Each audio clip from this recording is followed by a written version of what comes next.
آج جن ذرائع کا ہم جائزہ لے رہے ہیں وہ ہمیں تاریخ کے ایک بہت ہی اہم موڑ پر لے جاتے ہیں۔ جی، ایک ایسی شخصیت کی کہانی جن کا نام حسین ابن علی ہے، اور یہ کہانی صرف ایک جنگ کی نہیں بلکہ ایک سوال کی ہے جو آج بھی اتنا ہی اہم ہے۔ ہے نا؟ بالکل۔ کہ جب طاقت اور ضمیر میں سے کسی ایک کو چننا ہو تو انسان کیا کرتا ہے؟ اور اس کہانی میں دو مرکزی کردار ہیں۔ جی، ایک طرف ہیں حسین پیغمبر اسلام کے نواسے اور دوسری طرف ہیں اموی خلیفہ یزید۔ ٹھیک۔ اور بنیادی تنازع تھا یزید کی بیعت سے حسین کا انکار، یعنی اس کی حکومت کو جائز ماننے سے انکار۔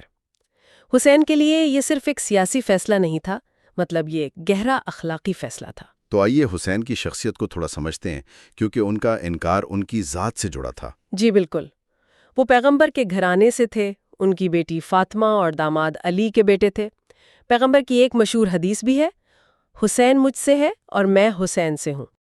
اموی خلیفہ معاویہ اور حسین کے بڑے بھائی حسن کے درمیان ایک معاہدہ ہوا تھا اچھا۔ کہ معاویہ اپنے بعد کسی کو جانشین نامزد نہیں کریں گے، بلکہ یہ فیصلہ مسلمانوں پر چھوڑا جائے گا۔ لیکن معاویہ نے وہ معاہدہ توڑ دیا۔ جی، اپنی زندگی کے آخری حصے میں انہوں نے اپنے بیٹے یزید کو جانشین مقرر کر دیا۔ تو یہیں سے مطلب تصادم کی بنیاد پڑ گئی۔ یزید کے تخت پر بیٹھتے ہی پہلا قدم کیا تھا؟ ظاہر ہے اپنی حکومت کو مستحکم کرنا، اور اس میں سب سے بڑی رکاوٹ حسین کی شخصیت تھی۔ ٹھیک۔ تو یزید نے فوراً مدینہ کے گورنر کو حکم بھیجا کہ حسین سے ہر حال میں بیعت لی جائے۔ اور حسین نے انکار کر دیا؟ انکار کر دیا اور خاموشی سے مدینہ چھوڑ کر مکہ چلے گئے۔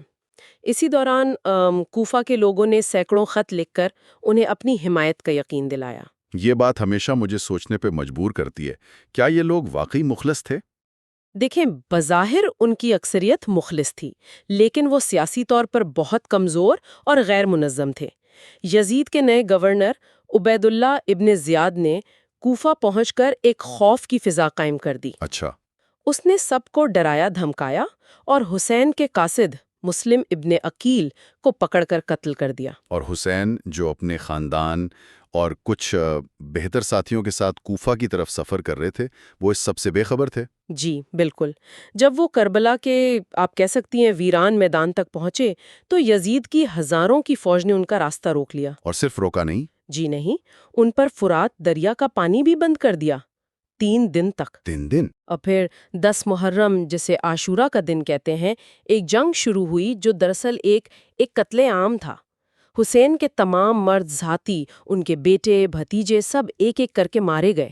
اور آخر میں حسین کو بھی قتل کر کے ان کا سر جسم سے الگ کر دیا گیا۔ جی، خیموں کو آگ لگا دی گئی اور بچ جانے والی خواتین اور بچوں کو قیدی بنا لیا گیا، جن میں 2 ایسی شخصیات تھیں جنہوں نے اس کہانی کا رخ ہی بدل دیا۔ حسین کی بہن زینب اور ان کے بیمار بیٹے علی السجاد۔ بالکل، یہاں سے اس کہانی کا دوسرا باب شروع ہوتا ہے۔ زینب نے کوفہ اور دمشق میں یزید کے دربار میں جو خطبے دیے، انہوں نے اس واقعے کو ایک فوجی شکست سے ایک اخلاقی فتح میں بدل دیا۔ یعنی انہوں نے یزید کے ظلم کو سب کے سامنے بے نقاب کر دیا۔ جی، اور اس بات کو یقینی بنایا کہ کربلا کی کہانی زندہ رہے۔ اسی واقعے نے شیعہ شناخت کو مضبوط کیا اور یہ ظلم کے خلاف مزاحمت کی ایک عالمگیر علامت بن گیا۔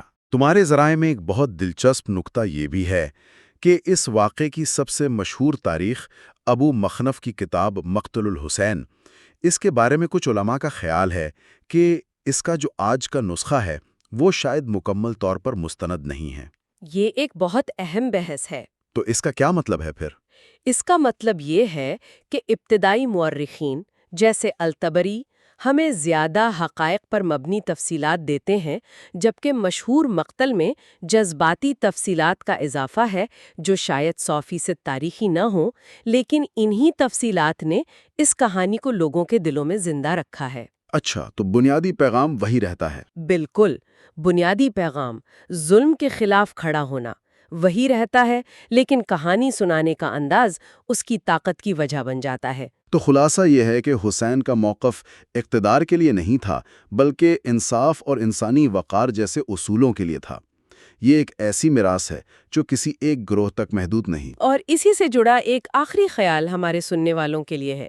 آج 1300 سال سے زیادہ گزرنے کے بعد بھی اربعین کے موقع پر لاکھوں لوگ کروڑوں لوگ سینکڑوں میل پیدل سفر کر کے کربلا جاتے ہیں۔ جی۔ تو سوچنے کی بات یہ ہے کہ ایک بظاہر فوجی شکست کی کہانی میں ایسی کون سی طاقت ہے کہ آج بھی لوگ اسے سچائی کی حتمی فتح کے طور پر مناتے ہیں؟